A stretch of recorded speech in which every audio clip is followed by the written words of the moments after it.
but the guy is not the 70th best player in the NFL right now. Let's be fucking real, folks. I mean, again, just a similar theme with me, bro. How is David Bakhtiari the 64th best player in the NFL right now? How is he not higher on this list? He's it just blows. He's never put a grade under an 88 for the PFF blocking. Never, ever for pass blocking. He owns the number 1, number 2, and number 8 best pass blocking grades of all time in the PFF era. And I know I'm going to spit this out a lot, but it's all we have to quantify offensive linemen is essentially what PFF is doing with their analytics.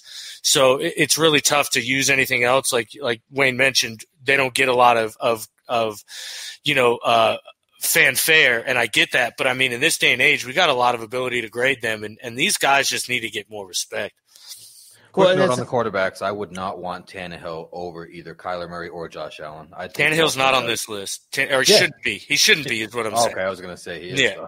No, I know he is, but I'm just saying he shouldn't be on this list either. I agree. Well, and like you said, with the players voting, that's the problem is there's so many more skill players than there are trench players in the league. So it's like, who's voting for Fletcher Cox? Like you said, who's voting for him? David Bakhtiari is voting for him. Yeah. Who's voting for Bakhtiari? It's going to be Myles Garrett's voting for him because these are the guys they go against. But, like, do you think Odell Beckham Jr. even knows who Bakhtiari is? He has no idea. That's probably true. I honestly didn't think even that. That's 100% true.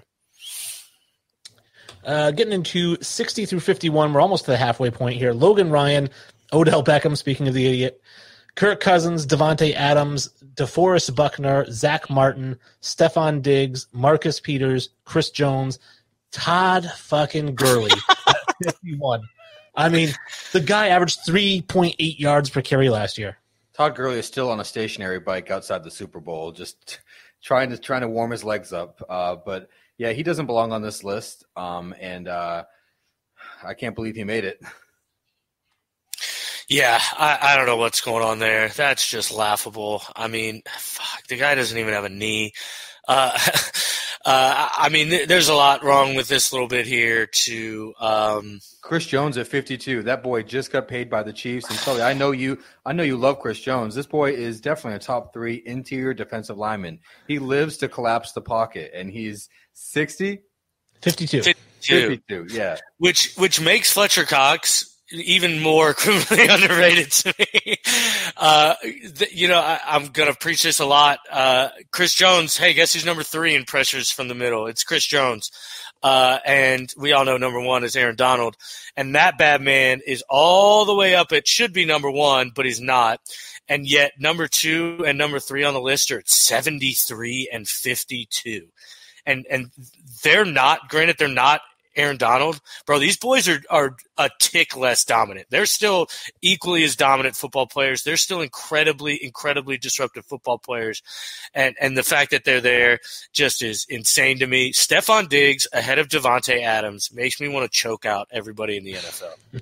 Oh, Ryan Leaf must love it, though. Like that, but even Ryan Leaf, who's the biggest, honestly, he's one of the biggest homers I've met, but he's a smart homer, but he's still a homer. Wayne's a retarded homer. Okay. I think he'd even admit that Stephon Diggs, there's no way. Devontae Adams is a baller. I mean, a baller.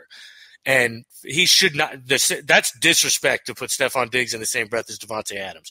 Devontae Adams is that upper echelon boy. He's a top 5, top 6, top 7 receiver. And to put him with Stephon Diggs, I think is God, that's laughable, man. Yeah, that's one I had an issue with as well. I mean, getting into the 50 here, this is where we're going to find our boy J.J. Watt. So 50, we've got Darius Leonard, who is just a tackling machine. We'll get into him. Amari Cooper, Zadarius Smith, Tre'Davious White, Dak Prescott, J.J. Watt, Mark Ingram, Jimmy Garoppolo, Alvin Kamara, Jadeveon Clowney. Hang on a second.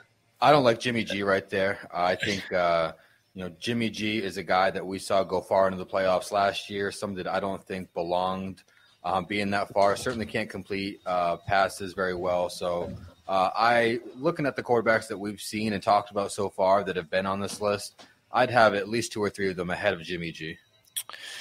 Yeah. This is a good chunk of players, though. This is a good chunk of guys right here. See, I really like Darius Leonard. Other than Darius Leonard, I think pretty much, and Amari Cooper, Zadarius Smith, Tre'Davious White.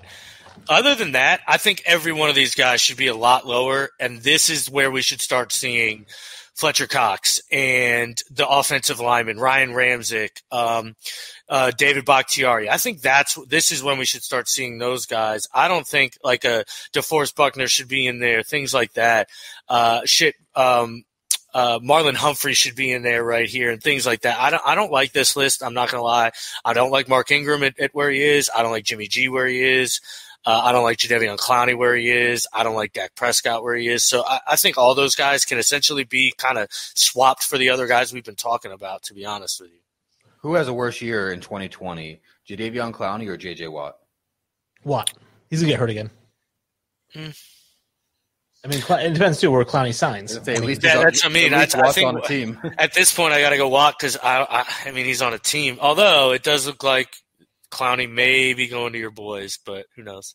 Oh, Wayne, I told you weeks ago, baby. And I told you he wasn't going to sign for $12 million. Yeah, I mean at this point, but now you don't need to sign him for 12. Now you've got even more money off the books, and you can actually give him the 17 he wants for a year. Granted, I don't think it's a good idea. It just. Not with the amount of players that have opted out for the Patriots. That's what it's just so many. But now it's like, well, what are you going to do with that money? You might as well try and salvage a season somehow. All right, let's get into this next part of the list here. We've got 40 to 31. Danielle Hunter. Danielle. I'm calling him Danielle. It's okay. He'll sack the shit out of you for that. Yeah. Tyrann Mathieu, Chris Godwin. Jalen Ramsey, Nick Chubb, Minka Fitzpatrick, Joey Bosa, Aaron Jones, another running back who I think is way too high, Shaquille Barrett, and Saquon Barkley. So Saquon Barkley, I think, is the best running back in the NFL. And I know he was hurt last year, but, I mean, you look at when he's healthy, his healthy numbers. I mean, 91 grabs last year as a receiver. And plus he runs the ball like nobody in the league. So I think he's the best running back in the NFL, and he's not going to be the highest rated on this list. But, yeah, I mean, that whole list, I mean, just looking over it, I mean – Jalen Ramsey certainly got voted up high because of his friends. I mean, I don't think Jalen Ramsey deserved to be this high, not this past year. I like Ramsey. He's a lockdown corner still. I mean, I like him. He's big. He's physical. I know he runs his mouth, and a lot of people don't like him. But it's like Odell of defensive backs, man. Prove it more often. Shut up. See, I don't know. I think he's proved it enough at this point. Not enough, but I think he's proved it to the point where he can talk kind of what he wants to talk.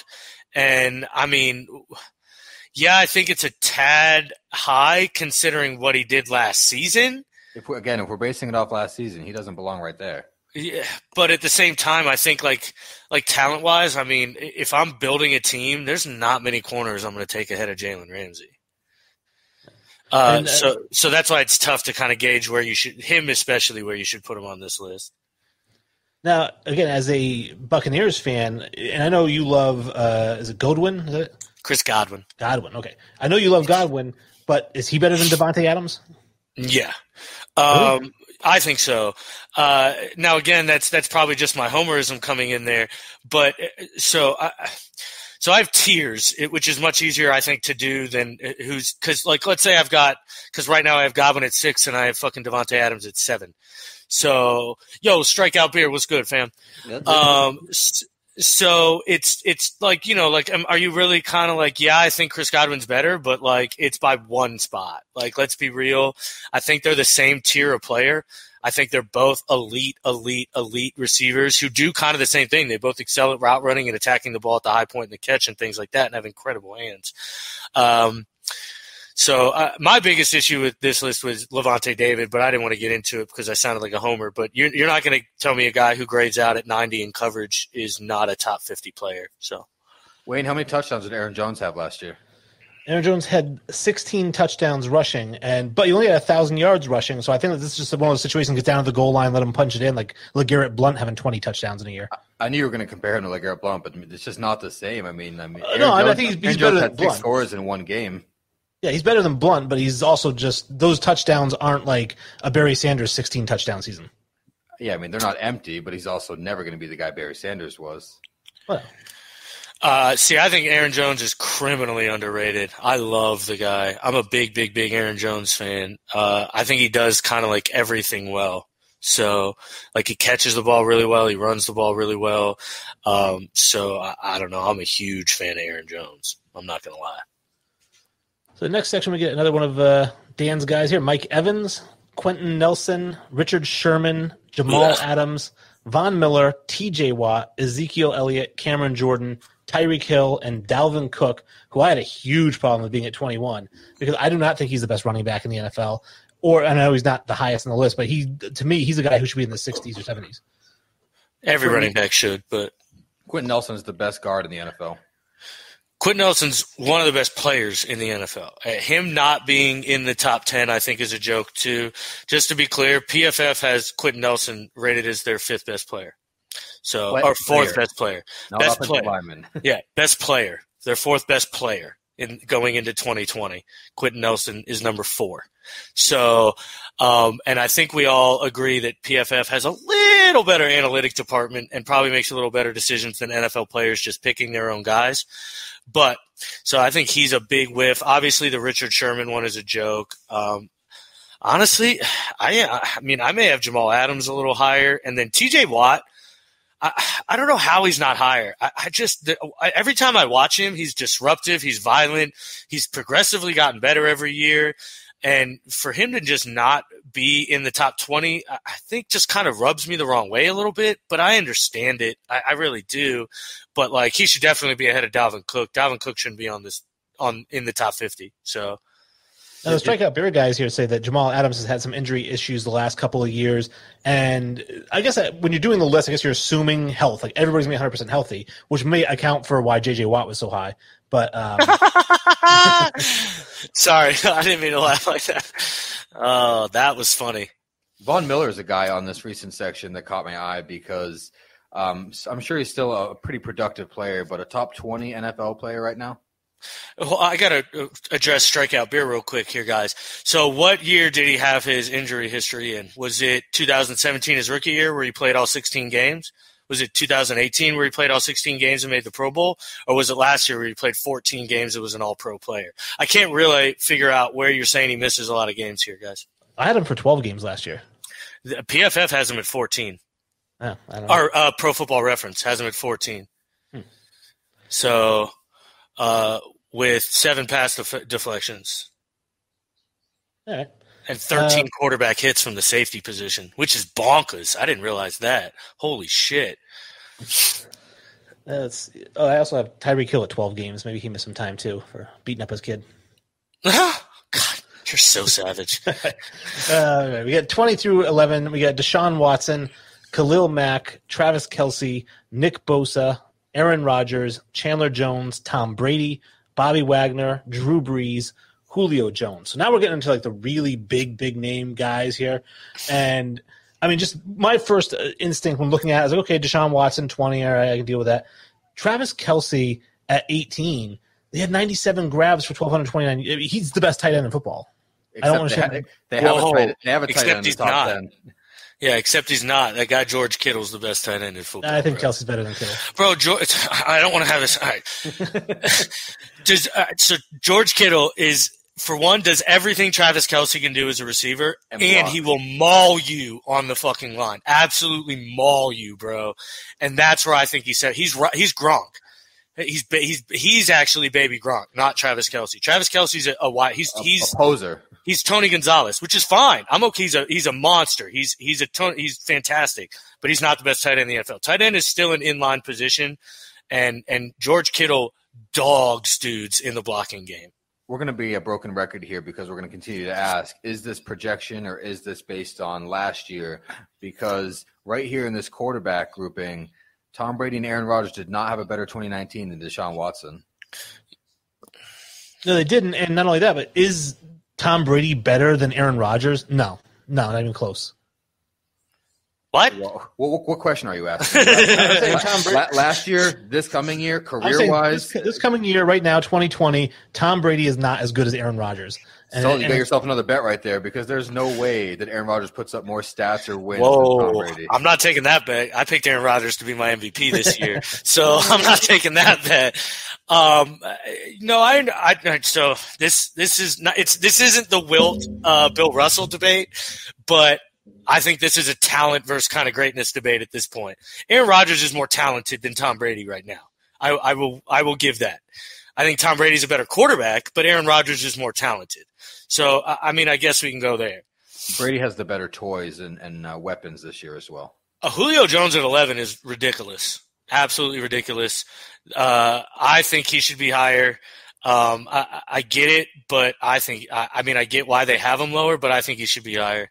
Thank you for the clarification, Strikeout Beer. I was actually curious if you were talking about Devontae or Jamal because okay. We were talking about both players there. So all right, my fault then, Strikeout. My fault, guys. My fault.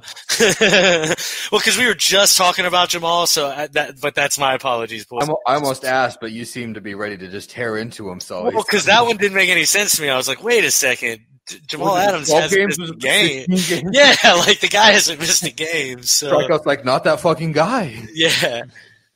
All right, let's get to the top 10. Number 10, Derrick Henry. Number 9, Stephon Gilmore. Number 8, DeAndre Hopkins. Number 7, George Kittle. Number 6, Christian McCaffrey, which I misspelled. Number 5, Michael Thomas. Number 4, Patrick Mahomes. Number 3, Aaron Donald. Number 2, Russell Wilson. Number 1, Lamar Jackson, the best player in the NFL. All right, so my biggest issue with this is a guy that you didn't see listed right there, folks, and that is Chandler Jones. How is that boy not in the top 10? I mean, led the league with 8 forced fumbles last year, had 19 sacks. I mean, this boy's got almost 100 career sacks now. I mean, he's had an amazing stretch with the Cardinals, been consistent every year, been a beast every year. This is one of those guys that I think Belichick wishes he wouldn't have given up on too early, probably ended up wishing he paid him. But Chandler Jones, to me, belongs in that top 10. Belongs in there above Michael Thomas. Belongs in there above Derrick Henry. I'd have Chandler Jones in my top 10 for sure.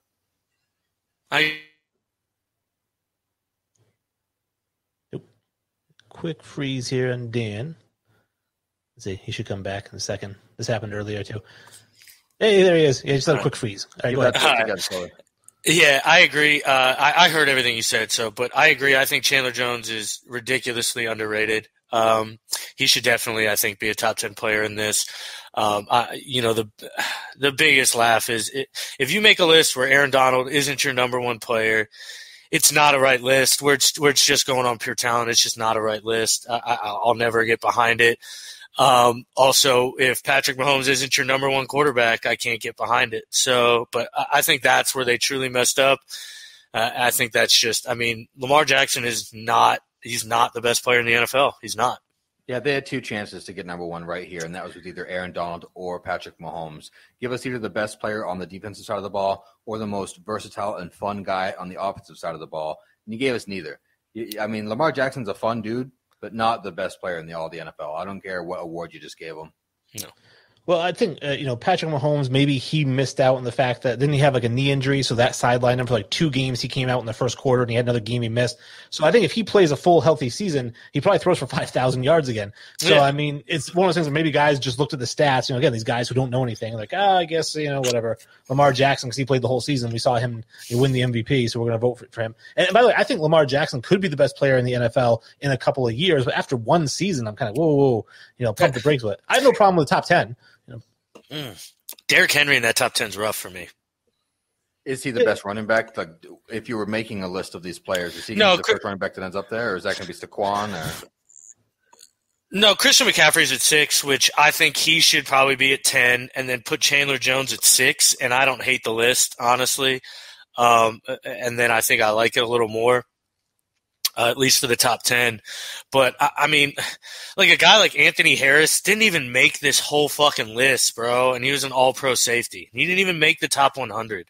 Like, that just – how does that even happen? He was PFF's, I think, 25th best player. He didn't even make this list. Like, it just blows my mind. He was 30th best player. Doesn't even make the list. Was Derwin James on this list? Derwin James was not on the list. No, how is that? How is Derwin James not even on this list? Like, Harrison Smith wasn't on this list. Like, come on. Like, was Casey Hayward on this list? He was better than he's head and shoulders above better than Logan Ryan. It's just this list is a joke. It is what it is. It's for the fans. It's nice to look at, but I think like we've proven and we've shown, if you put a lot of time and you pay attention, this list isn't something to write home about. Well, and 2 guys we mentioned pre-show that we didn't bring up during the show are on the defensive side of the ball. Bud Dupree had 68 tackles, 16 for a loss, 11.5 sacks last year, 4 forced fumbles. How about Marcus Golden of the Giants? 72 tackles, 18 tackles for a loss, 10 sacks, 6 forced fumbles. I mean, both those guys, not even the top 100. Marcus Golden from? Ooh, that one I don't know. Oh, Missouri. Come on, man. Okay, I don't know. I know Michael Sandler from Missouri. He did. They played actually together. Him and Alan Ray. Was Alan Ray the other one? Yeah. Well, Marcus Golden was there too. Okay, cool. Yeah. Pretty good defense then. Yeah, I mean, yeah, that was when Missouri was doing well. All right, so that is the list. We kind of went over the whole thing, and just in the nick of time, too, we got a little bit of some parting shots, I guess, here we can take. I've said everything I need to say. I actually monopolized the conversation last video because I cut it off early, so what do you guys have? I wonder what I'll do now that I don't have to share the stage with my co-host from Twist, the Week in Sports Talk. Whatever I want. Tune in to Mike on the Mic for a fresh take on sports and life on the RTF Sports Network.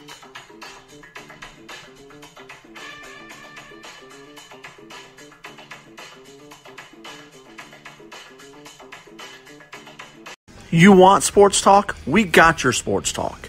I like soccer. You ready for your Cody Bellinger fun fact of the week? Connor Cook can sling it. We're Strikeout Beer, and no one takes sports more seriously than us. Yeah, I'm a bandwagoner. Pickle!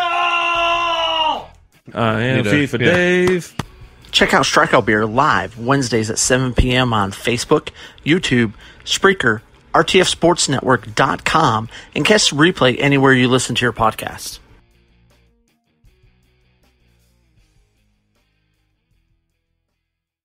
Are you tired of sports shows that ask the same old boring questions? You want to talk about Kareem Hunt? Then check out Strikeout Beer. They're not scared to ask those hard-hitting questions.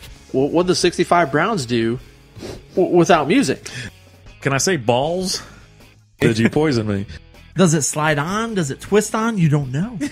Check out Strikeout Beer live Wednesdays at 7 p.m. on Facebook, YouTube, Spreaker, RTFSportsNetwork.com, and catch the replay anywhere you listen to your podcast.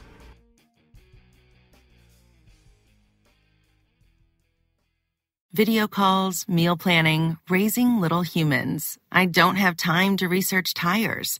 DiscountTire.com with Treadwell makes it easy. It's my personal tire guide. I get trustworthy recommendations for tires based on my needs and driving habits. I click buy, I click book an appointment, I drive up. And now, with their touchless experience, I can even stay in my car during the service. Boom. Discount Tire. Good evening, ladies and gentlemen. We are tonight's entertainment. Offensive play for Minnesota. Naturally getting the Adrian Peterson across the field. And Peterson on the first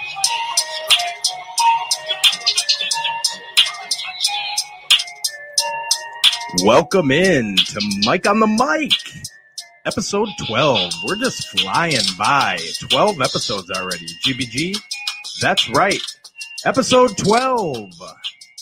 Thank you for tuning in. RTF Sports Network, Twist Nation, Twin Cities Network, all the podcast platforms, YouTube, all that jazzy stuff.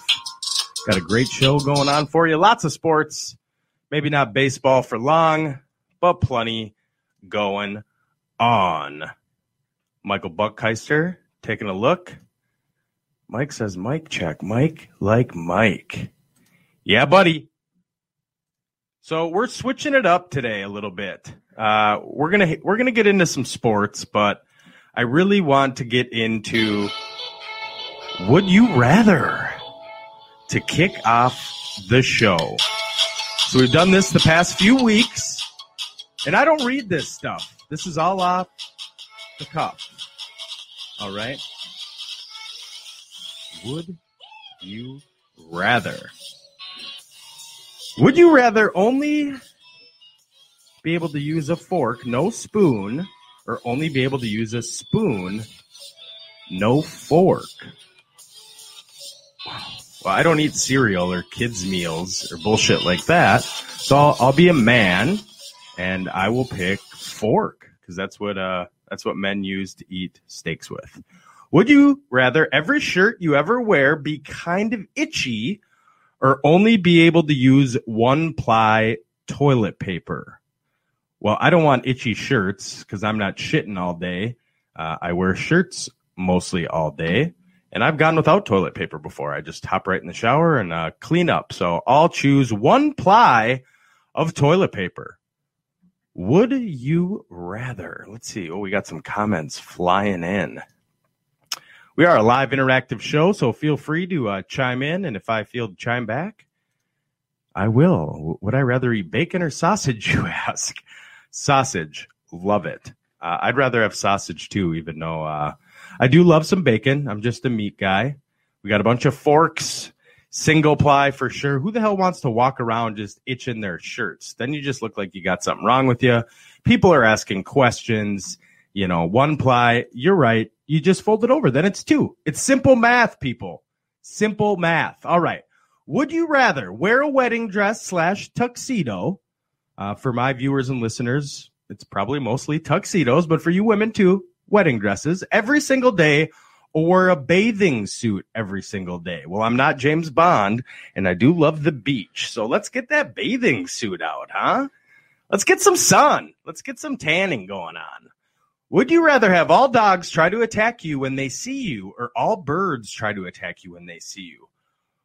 Oh, well, this is hard for me because me and birds don't have a great history. A few times over the course of my life, I've been attacked by birds for no apparent reason. I don't, good looks must have dropped birds. I don't get it, but I'm going to go with birds here because birds can't hurt me as well as dogs. I mean, if a pit bull attacked me every time they saw me, I'd be fucked, man. So tuxes are real dapper, Milton. They are. But again, probably a swimsuit. I did wear a suit to school in first grade, no lie, for Ashley Turchin. My mom was away at work, and Gary, who used to watch me every morning, had to call my mom and said, Mike is in a suit, and he refuses to take it off. Nope, I had to go. I had to go and press Ashley in the first grade and tell her what was up. So let's keep diving in here. Would you rather be compelled to high-five everyone you meet or be compelled to give wedgies to anyone in a green shirt? I'd much rather give wedgies. I'm not a big high-five guy. I just think they're weird. Even for buddies, I've had girlfriends in the past who will be sitting on the couch watching a show and they think it's funny, and they try to high-five me, and I look at them like they're fucking crazy. Why? We have sex. I don't want to high-five you. That's weird. So I'll give wedgies to anybody in a green shirt, mostly because the people that I know that wear green shirts are Packers fans, and I hate them. So I'd be glad to give them a wedgie. Green Bay Greg, watch out. I've been compelled. It's not my fault. All right. Would you rather have skin that changes color based on your emotions or tattoos appear all over your body depicting what you did yesterday? Again, I touched on this last week in Would You Rather. There was a scenario where a thing popped up on your head on what you were thinking. Yeah, I don't want tattoos of what I did yesterday. I don't want people knowing what's going on with my life. Those tattoos would get pretty funky once in a while. No, thank you. We got 4 left here. Would you rather there be a perpetual water balloon war going on in your city or town or perpetual food fight? Now, first off, this would be fantastic if I lived in a city that just had a perpetual fight going on in general. But I'm going to go with water balloons. Food, there's a lot of cleanup. You know, I feel bad for the city workers that would have to go clean that up every day. But a perpetual water balloon fight going on every day, that just brings me back. You know, Nerf gun fights, water fights as a wee little lad. So that would be fun. No, Michael, not bondage. But you're not getting in this mind. No balloons popping up, no tattoos, or letting you know what I'm doing. Would you rather have to fart loudly every time you have a serious conversation or have to burp after every kiss? Now, these are both horrible. I would rather do neither, but that's not the name of this game. So a burp is not as bad as a fart, so I'm going to go with a burp, even if it's a kiss. You know, it doesn't say a belch. It says a burp, so I can go in. Better tune in later to the best shown. All right. Fart out loud anyways, so fart. Yeah. But it doesn't say belch. It's my show. I'm going with burp. 2 left. Would you rather become twice as strong when both of your fingers are stuck in your ears or crawl twice as fast as you can run?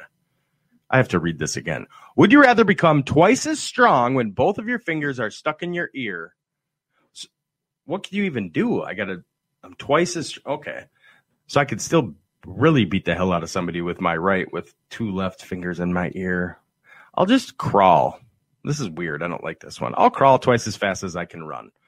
Would you rather have everything you draw become real, but be permanently terrible at drawing? Or be able to fly, but only as fast as you can walk? I always want to fly. I don't care if I'm flying slow or not, but I'm going to fly. If I'm already a horrible tailor and a horrible drawer. And if that shit came to life, it'd be some scary ass movie. So there's Would You Rather for this week. Tune in next week for another Would You Rather. Now let's dive into the wide world of sports, baby. ESPN reportedly chooses its new Monday Night Football booth for 2020. Now, nothing, and I mean nothing, can be as bad as Booger McFarland and Jason Witten. Jason Witten was so bad, he went back and played with the Cowboys after that year. I almost just stopped watching Monday Night Football as a whole. So who do we got? According to reports from Jim Miller and Andrew Marchand, ESPN, the expected to announce a 3-man booth of Steve Levy, Louis Riddick, and Brian Greasy. Okay. I'm in. Like I said, I am in. So looking at some of the comments here, like I said, we are a live interactive show, RTF Sports Network, Twist Nation, but we're going to fly through some of these sports. So we're going to stay in the NFL. The NFL is opting out. The NFL and the Players Association, they've agreed to a plan. So basically, if you're high risk and you opt out, you get $350,000. Whereas if you're less risk, you get $150,000. Now, this is stipend from their salaries of next year. So the players have the ability to opt out later in the season as well in the event that a family member becomes sick. I don't have a lot to say about this. Michael Pierce and Minnesota Vikings, he did opt out because he has asthma. And apparently it was this time of the month for him too. So I don't know why people are giving up so much money. I just don't get it.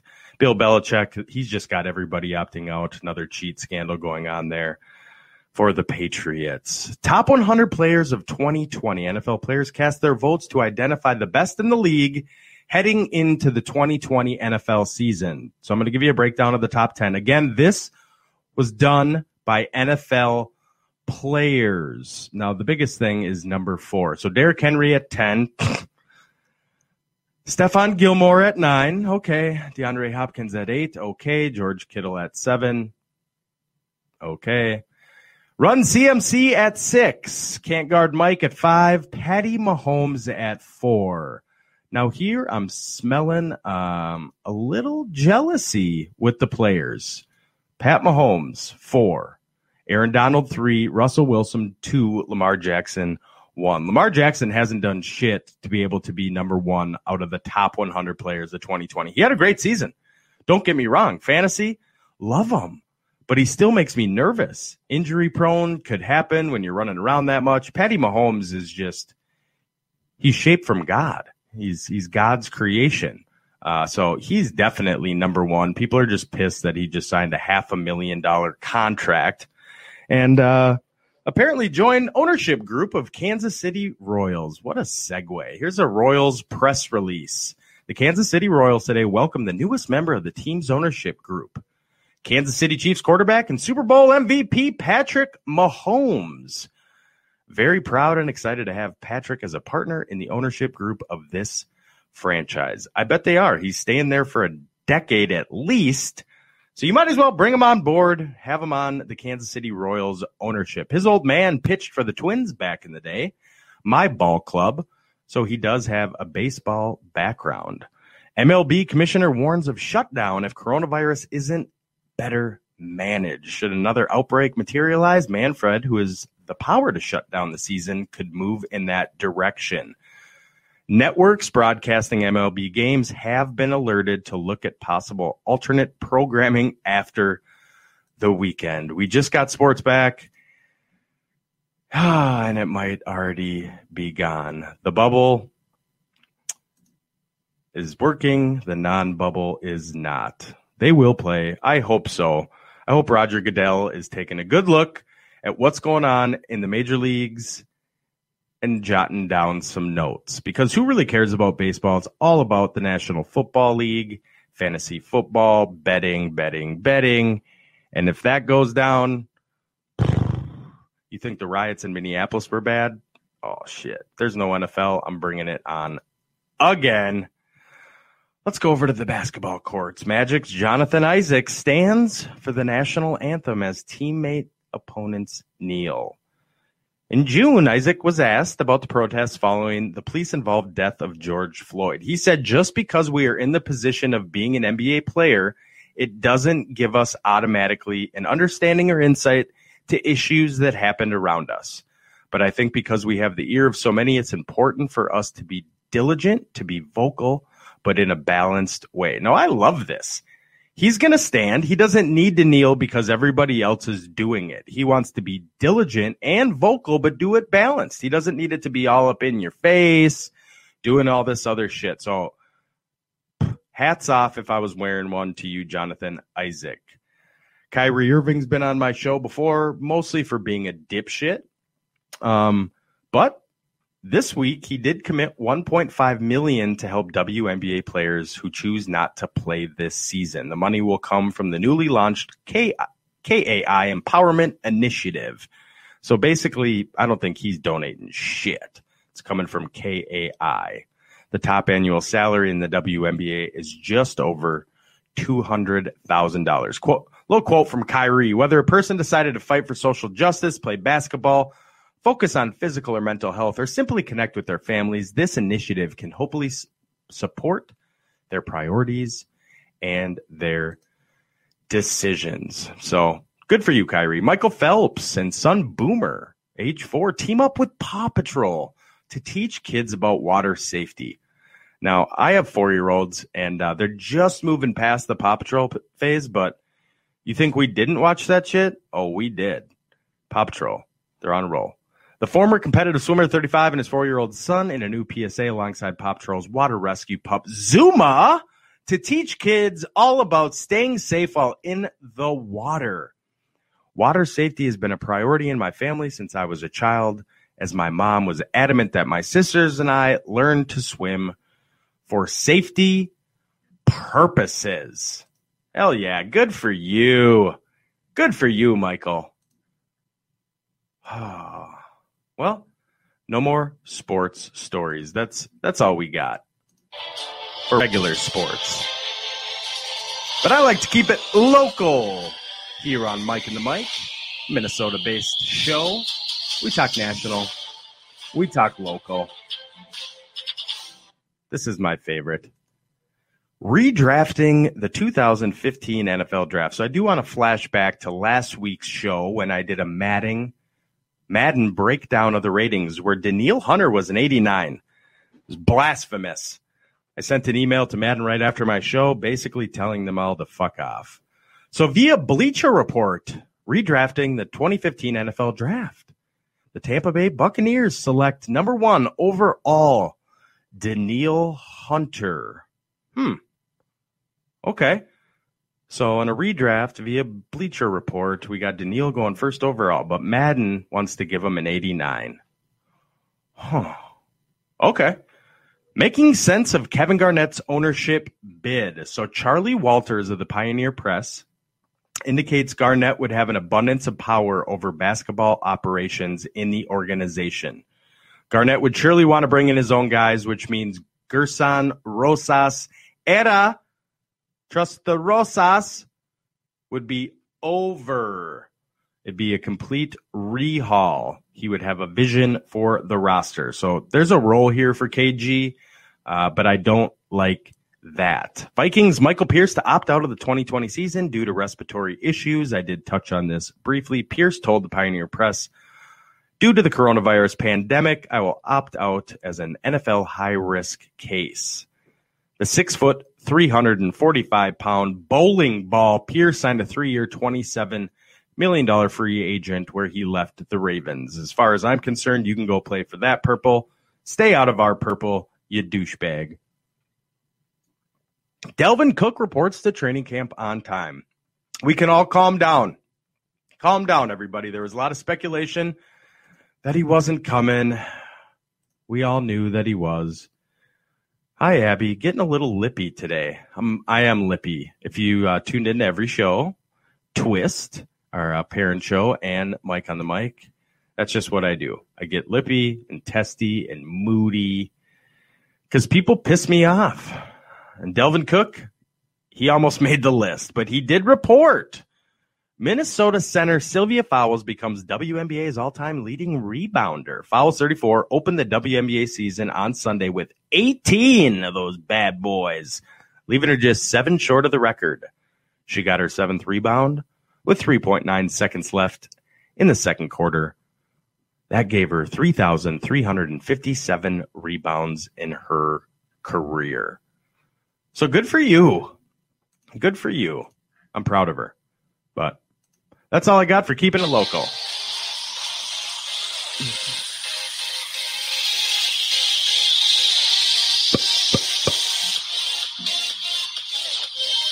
Let's do a little over-under. Past couple weeks, we've been in the AFC, and we are going to keep it in the AFC, this time the South. Let's start with the Houston Texans. Over-under 5.5 receiving touchdowns for Brandon Cooks. So Brandon Cooks played for the Saints last year. This dude just gets concussed left and right. He's about 1 concussion short of a vegetable. If he can stay healthy, I think this is easily attainable. Pretty much the only weapon there in Houston.